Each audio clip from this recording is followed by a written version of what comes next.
Alright, so for today's video, I'm going to show you an in-depth tour of my Kenworth T680 52-inch sleeper. And you can notice, like this sleeper right here, he's got a lot more room on it than what mine does. So I'm going to show you what's inside the small version. Right now we got a fire extinguisher right here by the seat, which is standard in most semis. I got a cup holder, and right here I got my binder and some paper logs. Got a nice chrome door handle as soon as you get in. Steering wheel with the Kenworth logo. You got some power switches for the windows here, your power mirrors, and you got a mirror heat right there. Lock and unlock for the doors. Nice big mirrors. There's the CB antenna. All right, and then you turn the key on. And this is the screen you're greeted with. So go ahead and start the engine. All right, so you got the light letting you know the parking brake's on. It'll give you a light letting you know the seatbelt's not on. A water temperature, oil pressure, voltage to the battery, my fuel, speed, brake applied pressure. Now, for those of you who don't know, that just means like how hard you're hitting the brake pedal. Let's see, I let off, and it goes back down. And then right there, you see the two needles, or at least the two colors, say 1 and 2. That's because I got 2 air tanks, and that's letting me know the pressure in each one. So it uses an orange and green needle for tank 1 and tank 2. And down in the bottom corner there, you see diesel exhaust fluid, which if you don't know, that's just something the government has done in recent years to where these trucks have to have the exhaust clean emissions. So they make these trucks come with a system that cleans the exhaust, and for that exhaust system cleaner to work, you need the diesel exhaust fluid. So then you hit this little back button here, and see right now is my fuel economy. You can see my tachometer, which tells me the RPMs, and then I can just turn it off. I think there is another menu in here. Yeah, driver performance tells me how my driving's doing. I can change the settings. This tells me what engine codes would come up, basically, like let me know what's at fault. Here's some truck info here: chassis, engine, trans, adaptive cruise. Just a bunch of boring stuff, really. Yeah. All right, and then if you move over to this side, this right here, Bendix. I'm not sure if you're familiar with them, but they make a lot of brakes and brake solutions.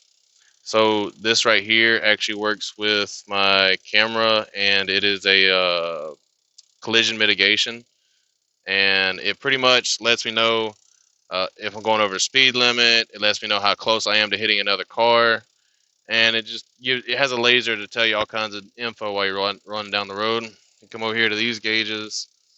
Tells you the oil temperature, the load suspension, so how much weight's on your airbags pushing down. It tells you how good the fuel filter is and the airflow for your air filter. Then you have your climate control settings over here, which I really like how you can do the auto function. So you can just do like that, and then it's like kind of being in a house, how you just put your home thermostat on whatever you want. Right now this is set for 74, and then right here, you notice this blue light, and you see the picture of the fan and then a little person laying down. This cuts on the rear AC, which I'll get to in a second. And this is the factory Kenworth stereo. It's saying check antenna right now because that's for the satellite or the Sirius XM feature, which it has right there. So you just come over to source. So you got Sirius XM, FM, Bluetooth, front and rear auxiliary, weather, and then 3 SXMs. It's pretty good radio. It gets loud enough in here. Like there's no complaints with it. You have the same stereo in a Peterbilt. Right here, all these switches. This right here that says not for parking, this is a trailer brake or a trolley valve. So what this does is you push it down, and it only does the brakes for the trailer. The truck won't stop. This only stops the trailer. Usually you want to use this to test your brakes when you're doing your pre-trip and making sure everything works fine. These switches right here, all these that say spare, they do nothing except for this one. It makes that light go off. I'm not sure what that does exactly. It's an added on feature after the after spec. This right here cuts on the engine fan. This your cruise control. You can set it. This right here is your traction control, lane departure.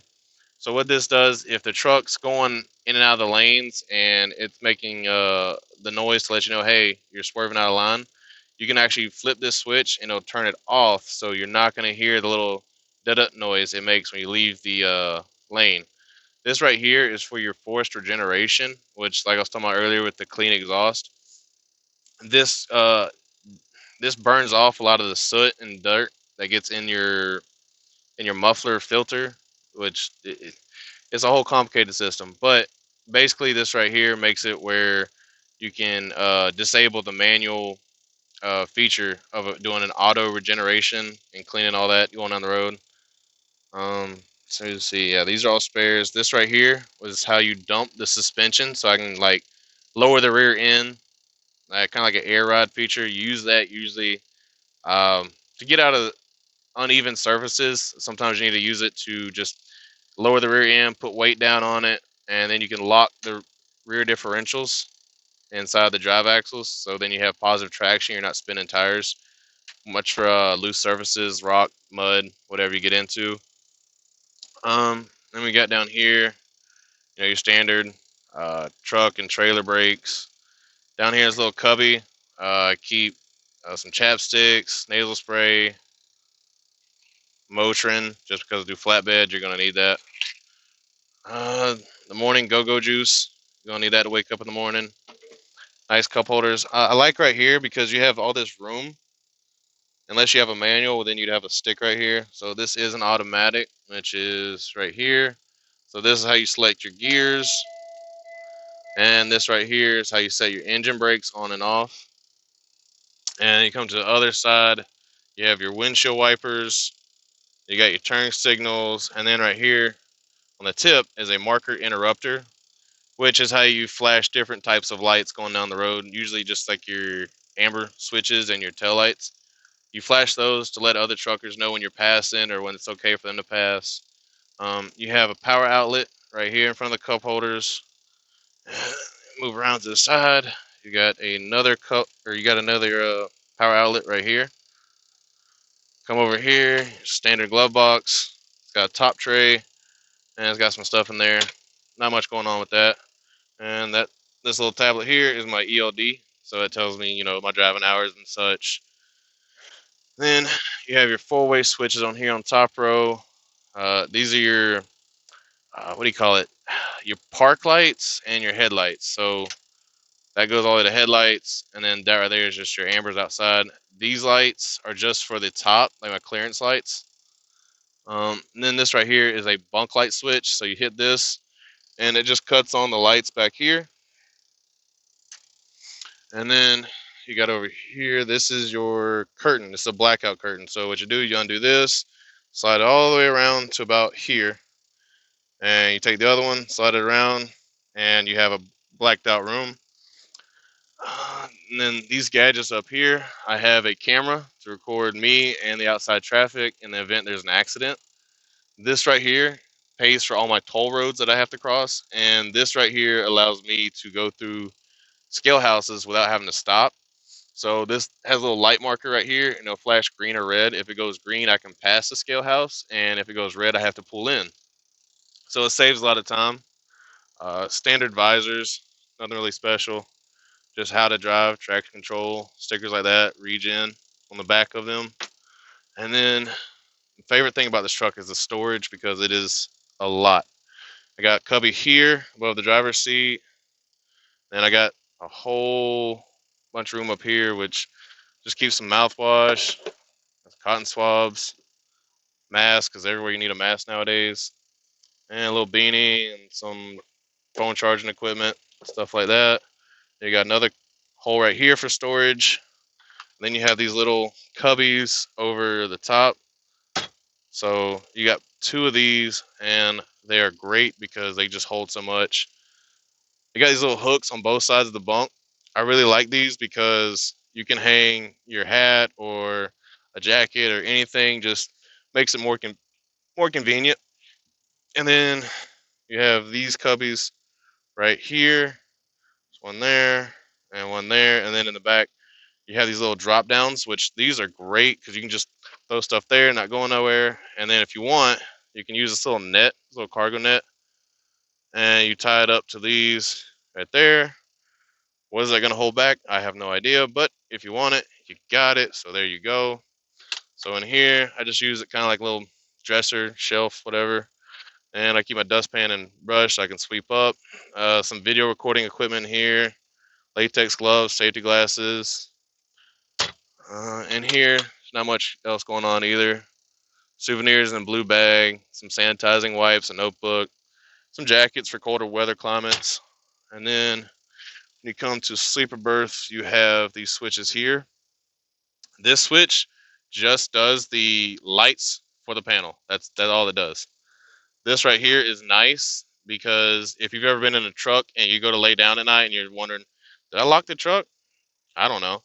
So then you have to get up and walk to the door. With this, you don't. You just push it and the doors are locked from your bunk. Peace of mind because some of these areas are sketchy. You want to make sure you have that locked. And then this right here is your sleeper bunk light control for the rear.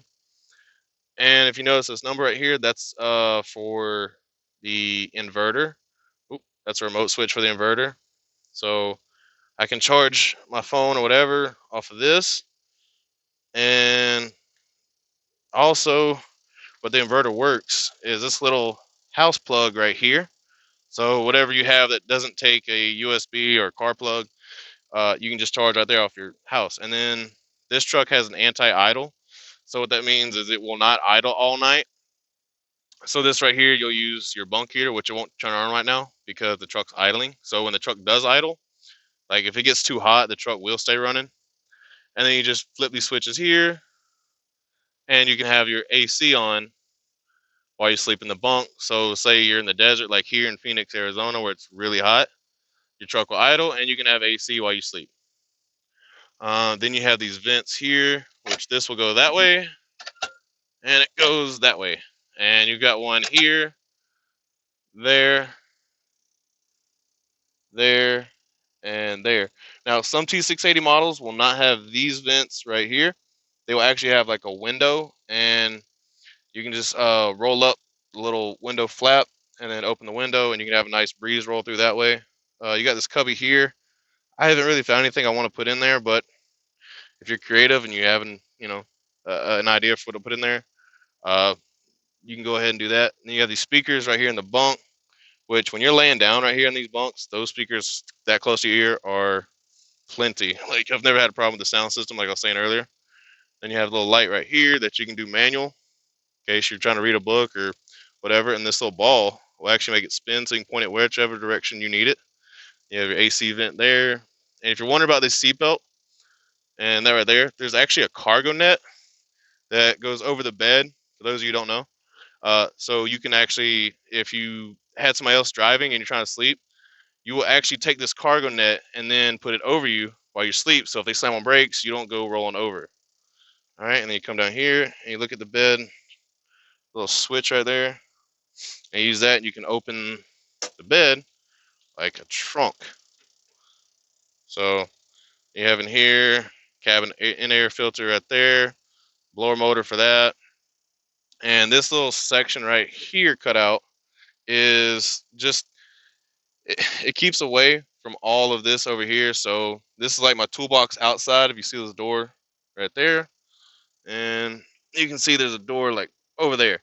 So if I'm outside the truck, I can access my securement like bungees and felt pads, or I can grab my hard hat, work gloves, tool bag, ratchet bar, all that. And then over here, it's kept separate. So I have like my dirty clothes in this bag, and it's just some boring paperwork. But the cargo net I was talking about is right here, which I'm not going to set it up because it's a pain and I don't sleep while it's moving. But another small feature that you probably aren't going to notice, but is really handy is, let me open this back up. You see this right here, these gray platforms? Well, that kind of mimics like your at-home nightstand. So if you plug your phone in here or your phone charger in here, you can set your phone on this like a table, like you would at your house, and it's kind of like your phone's on the nightstand while you sleep. So that is a great feature. I love that. Um, let's see. There's a CB radio, which I'm not going to explain how that works. I'm pretty sure you already know. And I think that's about everything. Let me know in the comments if there's anything that I didn't explore in this truck that you want to see. And I think that's going to wrap up today's video.